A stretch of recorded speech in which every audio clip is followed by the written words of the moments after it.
Assalamualaikum warahmatullahi wabarakatuh. Selamat pagi anak-anak. Sehat semua hari ini? Kita akan mulai belajar ya. Nah, dengan semangat tentunya. Sekarang kita masuk ke pembelajaran 3, yaitu tentang materi IPA. Ya. Perhatikan di sini. Kemarin kita sudah masuk IPA itu tentang di pembelajaran 1, yaitu perkembangbiakan secara generatif. Nah, sekarang coba kita ingat kembali, apa itu perkembangbiakan secara generatif? Ya, perkembangbiakan secara generatif adalah perkembangbiakan secara kawin. Itu bertemunya sel kelamin jantan dengan sel kelamin betina. Kemarin sudah dijelaskan, kamu sudah gambar bagian-bagian bunga ya. Nah, dari bagian-bagian bunga itu contoh cara perkembangbiakannya. Di situ ada bakal buah gitu ya, ada benang sari, ada serbuk sari, kemudian ada kepala putik ya, sudah kita bahas kemarin. Nah, sekarang perkembangbiakan tumbuhan itu ada 2 macam. Yang pertama kemarin kita sudah belajar, yaitu perkembangbiakan secara kawin atau generatif. Yang kedua yaitu perkembangbiakan secara vegetatif ya. Nah, apa itu perkembangbiakan vegetatif? Perkembangbiakan vegetatif adalah cara berkembang biak suatu makhluk hidup yang terjadi tanpa melalui perkawinan. Jadi tanpa adanya perkawinan, itu yang disebut dengan perkembangbiakan vegetatif. Ya. Nah, perkembangbiakan vegetatif dibagi menjadi 2. Itu perkembangbiakan vegetatif alami dan perkembangbiakan vegetatif buatan. Ya, kalau alami itu langsung bisa sendiri dia berkembang biak, dan kalau yang buatan itu dibantu oleh manusia. Nah, macam-macam dari perkembangbiakan vegetatif. Yang pertama yaitu tunas. Yang kedua yaitu tunas adventif. Yang ketiga yaitu umbi lapis. Yang keempat umbi batang. Kelima umbi akar. Keenam akar tinggal atau rizom atau rimpang. Yang ketujuh geragih. Yang kedelapan spora. Nah, kita bahas satu-satu tentang perkembangbiakan secara secara alami, vegetatif alami. Yang pertama yaitu tunas. Pada umumnya tumbuh pada ruas batang, ketiak daun, dan ujung akar. Tunas muncul di sekitar tumbuhan induk dan membentuk rumpun. Tunas dapat tumbuh tanpa bergantung pada tumbuhan induk untuk mendapatkan nutrisi. Contoh tumbuhan yang berkembang biak dengan tunas antara lain apa? Pisang dan tebu. Ya. Kemudian yang kedua yaitu tunas adventif. Tunas adventif adalah tunas yang muncul di bagian tumbuhan lainnya. Misalnya pada bagian daun dan akar. Contoh tumbuhan yang berkembang biak dengan tunas adventif adalah daun. Bu Guru di sini contoh tumbuhan yang berkembang biak dengan tunas adventif pada daun adalah cocor bebek, sedangkan pada akar yaitu sukun, cemara, kersen, dan kesemek. Nah, itu adalah contoh tunas adventif. Yang ketiga yaitu umbi lapis. Umbi lapis merupakan pelepah daun yang berlapis-lapis dengan 1 atau 2 kuncup ketiak. Pada bagian atas tumbuh umbi lapis, tumbuh daun. Pada bagian bawah terdapat cakram dan akar serabut. Jika umbi tersebut ditanam, akan tumbuh tumbuhan baru. Perkembangbiakan umbi lapis dimulai dengan tumbuhnya kuncup di sekitar umbi induknya, dinamakan siung atau anak umbi lapis. Setelah berakar dan berdaun, siung dapat dipisahkan sehingga menghasilkan tumbuhan baru.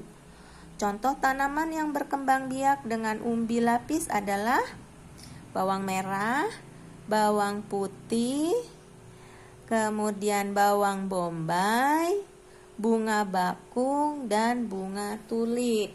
Nah, itu adalah vegetatif alami dari umbi lapis. Yang keempat yaitu umbi batang. Umbi batang merupakan batang yang tumbuh di dalam tanah dan ujungnya mengembung menjadi umbi berisi cadangan makanan bagi tumbuhan tersebut. Pada permukaan umbi batang terdapat sisik dan kuncup membentuk mata tunas. Tumbuhan baru yang akan tumbuh jika umbi ditanam. Contoh tumbuhan yang berkembang biak dengan umbi batang adalah apa? Sini ada kentang, talas, dan ubi jalar. Ya. Yang kelima yaitu umbi akar. Umbi akar merupakan akar yang membesar dan berisi cadangan makanan. Umbi akar bukan merupakan alat perkembangbiakan. Pada bagian pangkal umbi akar terdapat tunas yang dapat menjadi tumbuhan baru jika ditanam.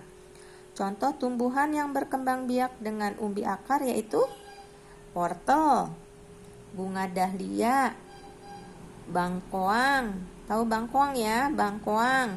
Kemudian lobak dan ubi jalar. Yang keenam yaitu akar tinggal atau rimpang atau rizoma. Rizom boleh atau rizoma ya. Rizom atau rizoma merupakan batang yang seluruhnya tumbuh mendatar di bawah permukaan tanah. Bentuk rizom menyerupai akar, tetapi memiliki ciri-ciri seperti batang, antara lain berbuku-buku dan mempunyai tunas. Tunas tersebut tumbuh dari ketiak sisik setiap bukunya. Contoh tumbuhan lain yang berkembang biak dengan rizom antara lain lengkoas, kunyit, jahe, dan kencur. Ya, itu disebut dengan rizom atau akar tinggal. Yang ketujuh yaitu geragih. Geragih atau stolon adalah batang yang tumbuh merambat secara mendatar di permukaan tanah. Pada bagian batang tersebut terdapat mata tunas di setiap ruas. Jika ruas menempel pada tanah, maka akan membentuk akar dan tumbuh tunas baru yang berakar dan berdaun. Tumbuhan baru tersebut tidak tergantung lagi pada induknya untuk mendapatkan nutrisi, tetapi masih tetap berhubungan. Contoh tumbuhan yang berkembang biak dengan geragih antara lain apa? Stroberi, antanan, arbe, dan rumput teki. Nah, itu dengan menggunakan geragih ya. Kemudian yang kedelapan adalah spora. Spora terdapat pada tumbuhan paku dan jamur. Ukuran spora sangat kecil. Contoh tanaman yang berkembang biak dengan spora adalah tumbuhan paku-pakuan seperti suplir, pakis, dan paku tanduk rusa.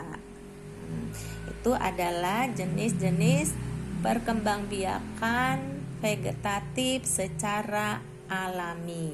Sekarang perkembangbiakan vegetatif buatan, yaitu yang dibantu oleh manusia. Yang pertama adalah stek, kemudian cangkok, kemudian sambung, okulasi, dan runduk. Ya, guru jelaskan di sini. Stek adalah menanam beberapa bagian tumbuhan yang dapat ditanam seperti batang, tangkai, atau daun. Contohnya singkong, mawar, dan tebu. Ya, itu dengan stek. Jadi batangnya dipotong yang tua ya. kemudian ditanam itu langsung ya. Nah, kemudian cangkok. Tujuan mencangkok adalah untuk mendapatkan individu baru yang memiliki sifat sama percis dengan induknya. Contohnya mangga, jambu, dan jeruk. Itu adalah tanaman yang bisa dicangkok. Jadi supaya nanti kalau berbuah sifatnya sama, bentuknya sama, rasanya sama dengan buah pada induknya, ya. Nah, kemudian sambung. Sambung yaitu cara menyambung dengan menggabungkan batang bawah dan batang atas dari dua tumbuhan yang sejenis. Hal ini bertujuan untuk menggabungkan dua sifat unggul dari dua tumbuhan. Contohnya tomat yang berakar kuat disambung dengan tomat berbuah manis. Nanti setelah disambung pohonnya kuat, buahnya manis. Yang keempat yaitu atau D yaitu okulasi atau tempel. Okulasi atau tempel adalah menyatukan tumbuhan yang berbeda sifat dengan menempelkan mata tunas satu tumbuhan pada batang tumbuhan lainnya. Nah, ini contoh okulasi. Ya, ada gambarnya. Kemudian yang kelima yaitu runduk. Runduk adalah proses menimbun batang tumbuhan ke dalam tanah. Contohnya stroberi, alamanda, anyelir, apel, selada air, anggur, dan melati. Nah, ini contohnya, contoh merunduk, ya.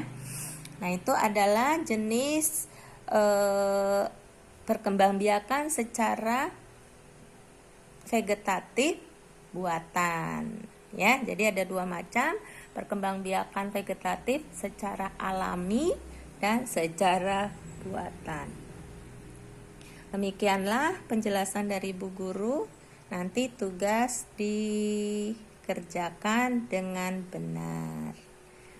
Assalamualaikum warahmatullahi wabarakatuh.